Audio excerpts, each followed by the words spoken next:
Bonjour à tous. Il me fait plaisir aujourd'hui, à titre de directrice du Collège des activités internationales au Collège communautaire du Nouveau-Brunswick, de vous faire cette présentation portant sur l'approche par les compétences. Mon nom est Sonia Michaud.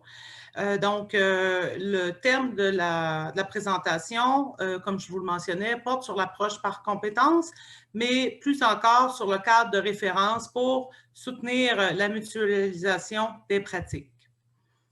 L'objectif de la présentation, en fait, est de vraiment mettre en contexte l'initiative de SICAN en matière de mutualisation des bonnes pratiques en approche par compétences.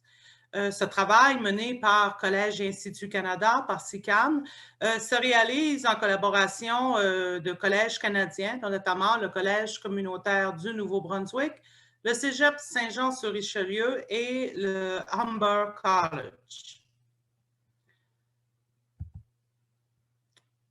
Le plan de la présentation, ou qu'est-ce que je partagerai aujourd'hui? Tout d'abord, une mise en contexte.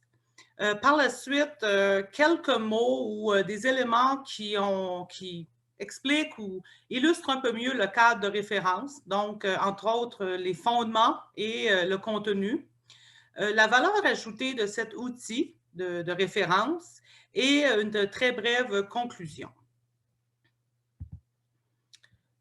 Tout d'abord, sur le plan de la mise en contexte, comme vous le savez, Collège et Institut Canada travaillent dans de nombreux pays. Donc, en collaboration avec ces partenaires pays-là, par exemple en Amérique du Sud, autant en Afrique de l'Ouest, de l'Est, en Afrique australe, en Afrique du Nord ou dans les Caraïbes. Donc, SICAN a développé l'approche éducation pour l'emploi, communément appelée l'EPE. Au sein de ces programmes-là, EPE, développés dans les différents pays, le fondement est souvent ou est directement lié au développement de nouveaux programmes de formation ou encore à l'actualisation de programmes de formation. Ces développements ou actualisations-là se réalisent selon l'approche par compétences, donc l'approche pédagogique qui est préconisée, notamment en raison du fait qu'elle soutient une meilleure adéquation formation-emploi et qu'elle soutient aussi l'implication active des entreprises et des employeurs. Pour ce faire, la mise en pratique de SICAN est de reposer ou d'avoir une adaptabilité de ces projets aux réalités rencontrées. Donc, l'APC, si on peut dire, elle est décodée et recodée à la réalité du pays, mais sans perdre ses fondements, ses principes et ses valeurs.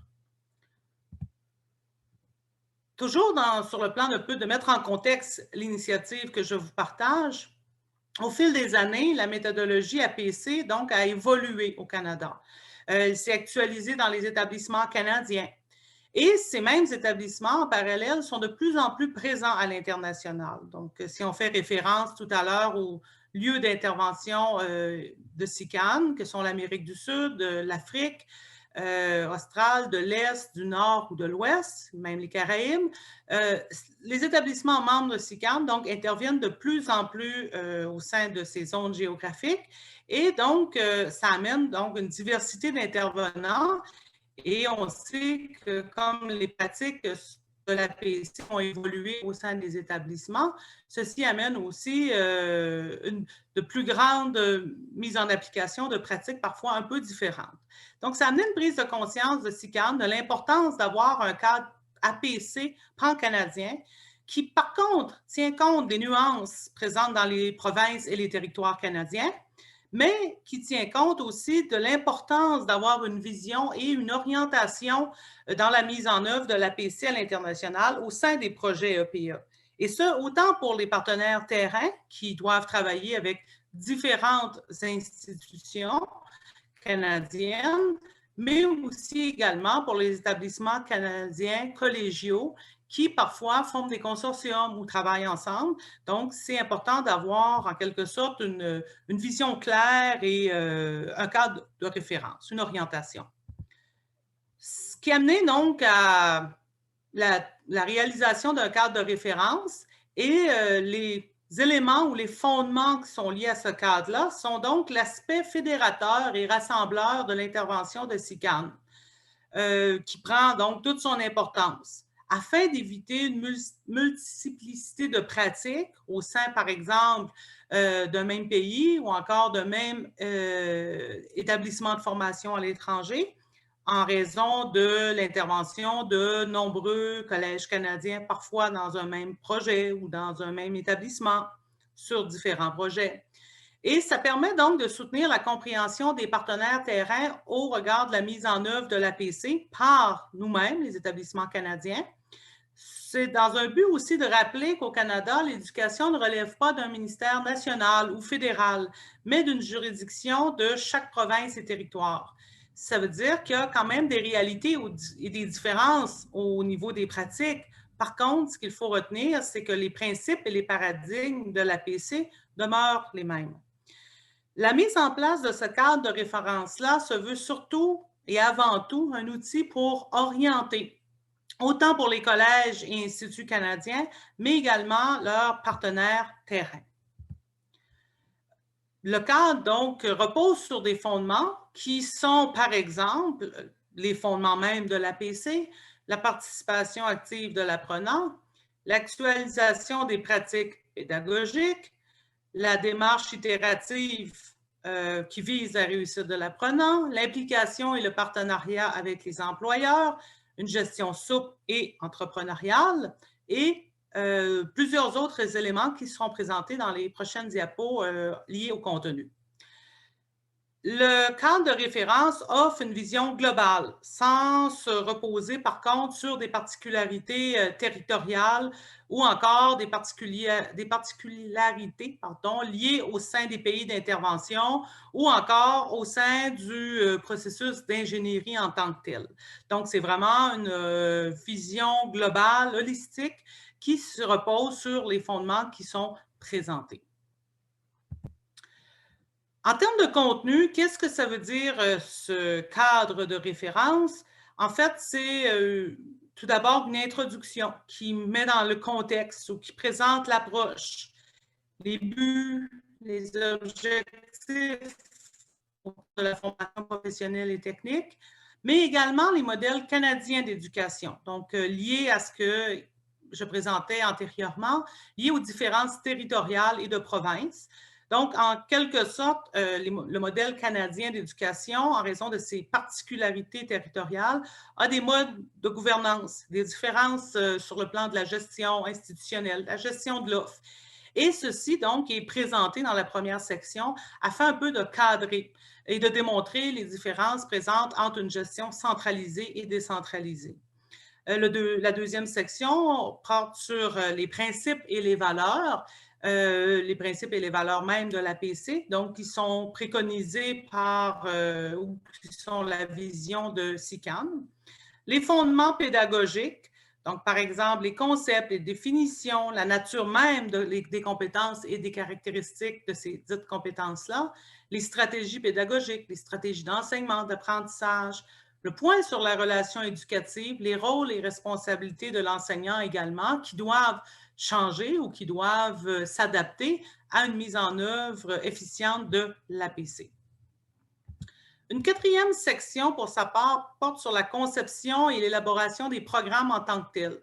Donc, un peu reprendre le cycle en tant que tel de la mise en œuvre d'une approche par compétence.